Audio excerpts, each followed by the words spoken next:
नमस्कार मित्रों, हमारी यूट्यूब चैनल एंडलेस टेल्स में आपका हार्दिक स्वागत है। खंडहर। बात उन दिनों की है जब मैं कॉलेज का स्टूडेंट था। अपने कॉलेज की ओर से हम सभी कैंप के लिए एक जंगल में गए थे। हल्की ठंड थी, अतः रात में हम सब ने पूरी रात कैंप फायर के साथ डांस करने, गाने आदि का प्रोग्राम तय किया। मुझे और सभी साथियों को कैंप फायर के लिए लकड़ियां इकट्ठी करने का भार सौंपा गया। मैं निकला तो सबके साथ ही, लेकिन जंगल के प्राकृतिक सौंदर्य में भटकता हुआ अकेले बहुत दूर कहीं निकल गया। अचानक आसमान बादलों से भर गया और गरजने के साथ बारिश होने लगी।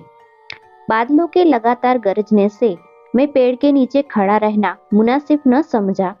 आसपास किसी घर की तलाश में एक दिशा में भागने लगा।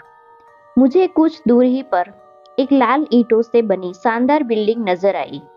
बिल्डिंग रोशनी से पूरी नहाई हुई थी और उसमें ढेर सारे लोग हैं, ऐसा दूर से ही लग रहा था। मैं तेजी से भागते हुए उस बिल्डिंग में जा घुसा और सामने से आती हुई एक खूबसूरत नर्स से टकराते टकराते बचा। नर्स ने मुझे घूरकर देखते हुए कहा, बहुत अधिक भीग गए हो, सर्दी लग जाएगी। उधर बाई ओर एक स्टोर रूम है, वहां जाकर जो भी मिले उससे कहना सिस्टर जूलिया ने दूसरे सूखे और साफ कपड़े मुझे देने को कहा है, वह तुम्हें कपड़े दे देगा। मैं हक्का बक्का मुंह फाड़े सिस्टर जूलिया को देखता रहा। मुझे एकदम से यह समझ नहीं आया कि मैं क्या करूं। मेरी स्थिति देखकर सिस्टर जूलिया खिलखिलाकर हंस पड़ी और बोली, पहले तो तुम अपना मुंह बंद करो, वरना मुंह में मच्छर घुस जाएगा। और अब जाकर वैसा ही करो जैसा मैंने कहा है। मैं हल्के से हाँ में सर हिलाकर सिस्टर की बताई दिशा में जाने को मुड़ गया। अभी कुछ 10 कदम ही चला होऊंगा कि मेरे कंधे पर किसी ने हाथ रखा। मैं चौंककर पीछे मुड़ा और अपने सामने आर्मी की वर्दी में एक युवक को खड़ा मुस्कुराता पाया। मेरे चेहरे पर आश्चर्य का बादल अपना घर बना चुका था, जिसे देखते ही उस युवक को हंसी आ गई। उसने धीमे किंतु दृढ़ स्वर में कहा, मैं कैप्टन विनोद हूं और यह हमारे देश की आर्मी का हॉस्पिटल है। कैप्टन विनोद की बातों ने मुझे आश्वस्त किया। मैं अब धीरे धीरे सामान्य हो गया और मैंने कैप्टन विनोद को सिस्टर जूलिया की कही बातें बताई। सुनकर कैप्टन विनोद के चेहरे पर रहस्यमयी मुस्कान फैल गई और वे बोले, तो सिस्टर जूलिया से भी मिल चुके? जी। क्या मतलब है आपका? कुछ नहीं, चलो मैं तुम्हें सूखे कपड़े देता हूँ, चेंज कर लो, नहीं तो सच में सर्दी लग जाएगी। और मैं कैप्टन विनोद के पीछे पीछे एक बड़े से कमरे में पहुंच गया। कमरे के चारों ओर हरे रंग के पर्दे लगे हुए थे। एक और एक बड़ा सा बेड पड़ा हुआ था और उसके सामने एक सोफा था। बीच में एक टेबल था जिस पर 2 ग्लास, एक बड़ी बोतल ब्रांडी की और एक या 2 पत्रिकाएं पड़ी हुई थी। कमरे के एक कोने में एक बड़ी सी अलमारी थी, जिसमें से कैप्टन विनोद ने एक आसमानी रंग का कुर्ता पायजामा निकालकर मुझे दिया और कमरे से लगे बाथरूम की ओर इशारा किया। मैं बाथरूम से कपड़े चेंज कर जैसे ही निकलने लगा, मेरी नजर बाथरूम की एक दीवार पर पड़ी। वह खून के छींटों से भरी हुई थी। यह देखकर मैं घबरा गया और जल्दी से बाहर निकलने को मुड़ा कि बाथरूम में लगे आईने में खुद को ही देखकर चौंक गया।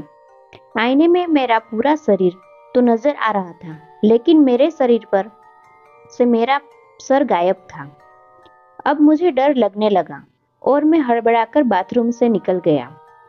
मुझे इस तरह बाहर निकलते देख विनोद कैप्टन ने हंसकर पूछा, क्या हुआ? अरे हाँ, तुमने तो अब तक मुझे अपना नाम ही नहीं बताया। कहाँ जाओगे? बाहर बहुत तेज बारिश हो रही है। कैप्टन विनोद, आपकी बाथरूम की एक दीवार पूरी खून के छींटों से भरी हुई है और आपके बाथरूम में लगा आईना भी कुछ अजीब सा है। उसमें मुझे मेरा पूरा शरीर तो दिखाई दिया, लेकिन मेरा सर ही गायब था। मैं अब बिल्कुल भी नहीं रुकूंगा यहाँ। बारिश में ही भीगता हुआ अपने कैंप तक जाऊंगा। कहते हुए कमरे से बाहर जाने वाले दरवाजे की ओर बढ़ा। रुको! तभी कैप्टन विनोद की कड़कती आवाज गूंजी।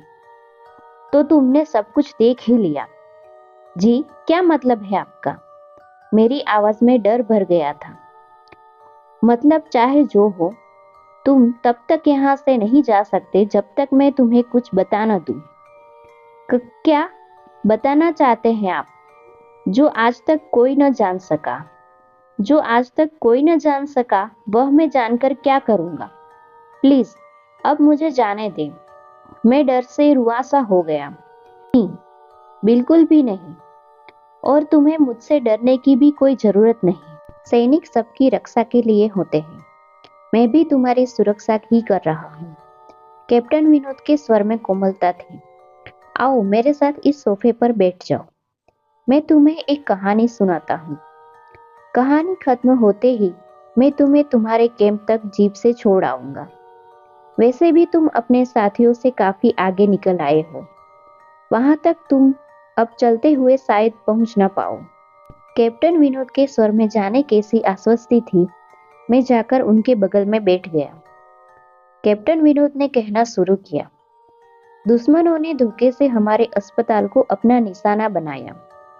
दुश्मन देश के 2 सैनिक हमारे सैनिक के वेश में एक हमारे ही घायल सैनिक को लेकर आए।